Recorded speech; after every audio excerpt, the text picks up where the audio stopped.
Hi everyone, Sid here back again. Today's topic has a prologue, which I will go into right now. So, I splurged some more essential oils this weekend. Eucalyptus, I kind of had my doubts that it had beneficial effects on the skin, but peppermint, which is the other one that I splurged, I had no idea that it had beneficial effects to the skin, so I'm really happy with that. And today I will be going back to the red tub, which I will be supplementing with peppermint, lavender, and patchouli. Yeah, patchouli is another one that a bit like, basically I knew that lavender does it all basically for your skin, and that in my mind any other oil that I'd buy would be just for the smell. And I know patchouli, when I bought it, I thought I was buying it just for the smell, and I was very surprised to see that it has beneficial effects for the skin. And the same surprise happened with peppermint, which I can't wait to try out. And I'm also going back to the red tub. I'm really, I like the red tub. I like Pro Raza Red, especially during the winter months, but I'm really eager to go back to the tube and my other lathers, but I still haven't worked it down enough. Right now it's not so bad. It's kind of starting, but I really want to get it down to where it looks like my green tub, where it has this nice hole, for lack of a better word, where the head of my brush will fit into. So, now that I've finished the prologue, and I'll explain how it's related to today's topic later, I would like to, honestly, I hope this video is obvious to all of you, but I know it's not, because I've been on the receiving end of this phenomena way too often for my liking, and the topic can be summed up in 2 words: captive audience. So, just to illustrate what a captive audience is, let's say that you were a stamp collector and you were really passionate about your stamp collection, and you can just talk about it for hours and hours and hours, and people typically don't care. So now, as you're blabbering on and on and on about your stamp collection, first of all, how to tell when you're in this situation and what to do when you're in it. So I will start by speaking to the captors.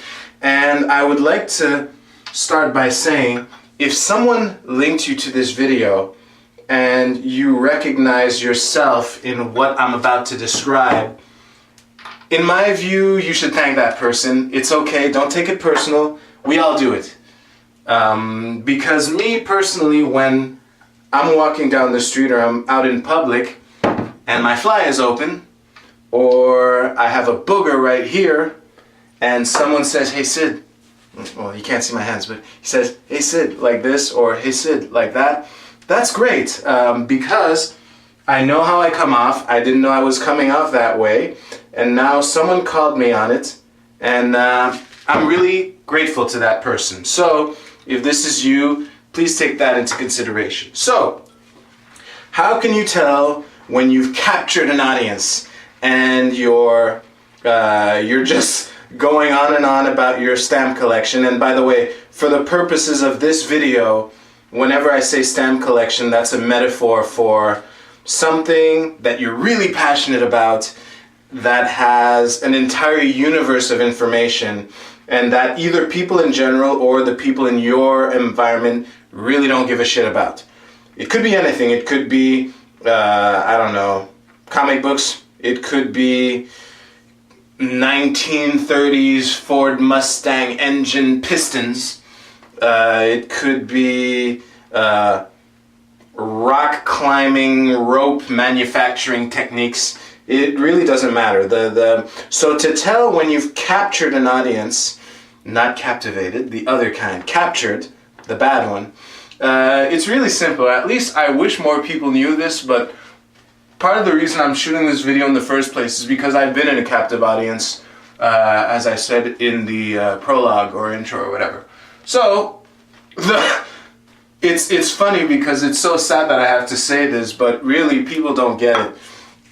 If the person that you're speaking to isn't saying much beyond that's a clue. Another clue is when they have fleeting eyes, like they're looking to your left and your right, they're not really making eye contact. They're basically non-verbally saying, someone get me out of this godforsaken conversation. This guy, he's a guy now, this guy won't get me out. This guy won't shut up about his stupid ass stamp collection. Someone get me out, please. Basically, these are signs that the person that you're speaking to isn't engaged. And it's really sad that people can't tell, but the two telltale signs is the constant and the fleeting eyes. Those are two clues. Sometimes you'll see both, sometimes one or the other. I'll be back in a sec.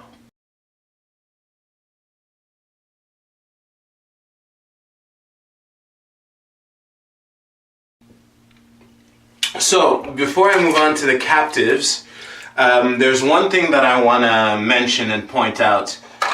If ever you find yourself going on about your stamp collection and you notice that the person is ing you, and you actually have the foresight or the perception to notice and check in on that person because the person is clearly not engaged. And if the person, let's say you say something like, would you rather talk about something else? You don't look like you're interested. If the person says, no, it's okay, I'm just really tired, that person is lying, okay? Just assume they're lying. I'm tired is what people say when they don't want to tell you how bored they are. If the person was really tired, and it happens, you would have seen signs of this person being tired before you started talking about your damn stamp collection. So I just wanted to point that out. This is another one that's kind of sad. I don't see how people can think that people will fall for this, but they do. Because, you know, I've done it. We all do. But I'll tell you something. If I'm speaking about something and the person I'm speaking to is ing me and I check in and the person says, no, it's okay, I'm really tired. My move, I'll just pretend to believe the person and then change the topic anyway. You can change the topic. It's okay. Not everyone collects stamps. I'm sure there are plenty of things you can talk about. But please, just going on and on about your damn stamp collection will do the opposite of what you want, which is to perpetuate how great stamps are.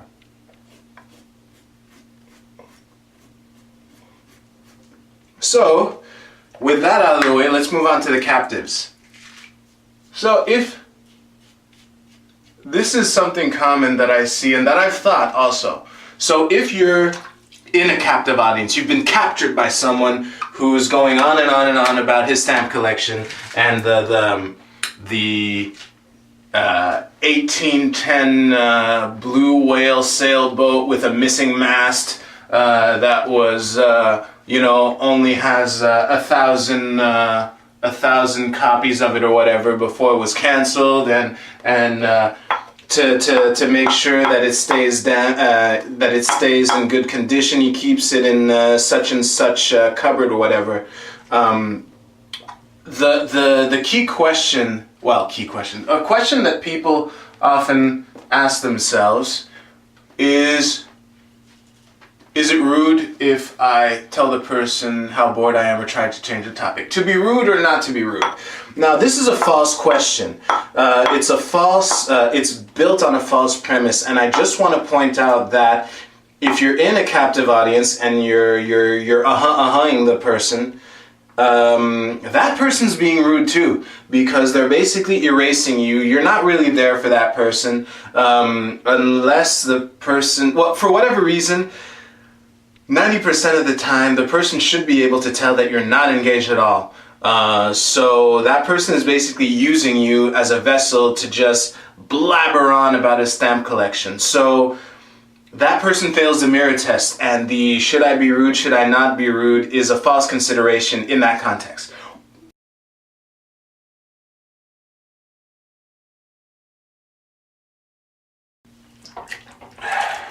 So, a tip that I want to give people who are in the audience. Before I move on to that, what would really be ideal is if your relationship with this stamp collector is good enough where you can just be honest with the person. You know, that would be the ideal. And if you could just say, you know what, Bob the stamp collector, you know what, Bob, I get that you love I get that you love stamps, but I'd really like to talk about something else. Or, yeah, that kind of comes off as a cock block, a conversational cock block. So, you know, but still, what I'm trying to get to is if your relationship with Bob the stamp collector is genuine and cool, it would be, in my view, the ideal to just be honest with the person and just convey the message that you want to talk about something else. I've done the can we talk about something else? And it really takes a lot of skill to do it without just creating this awkward pause in the conversation. I get it. However, again, you're not being rude in the sense that the person... Oh, wow. I really did put a lot of lather. Let me just finish this.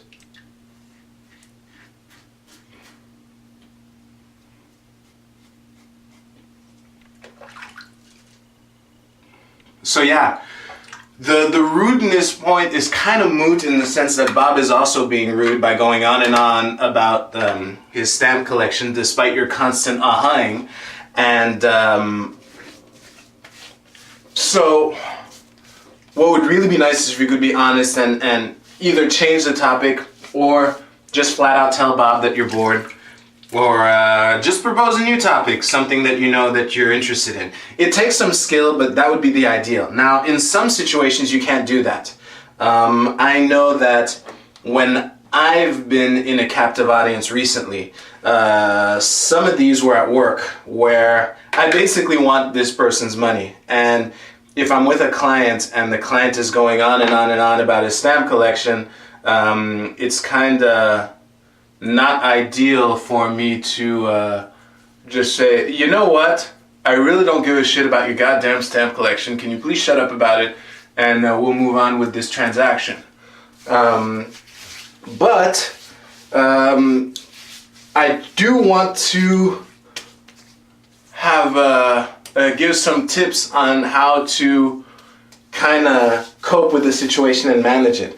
First thing I would suggest is stick to because if the person you're speaking to doesn't notice that you're doesn't catch on right away that this ahhing is a sign of boredom, he will take anything other than as an invitation to continue.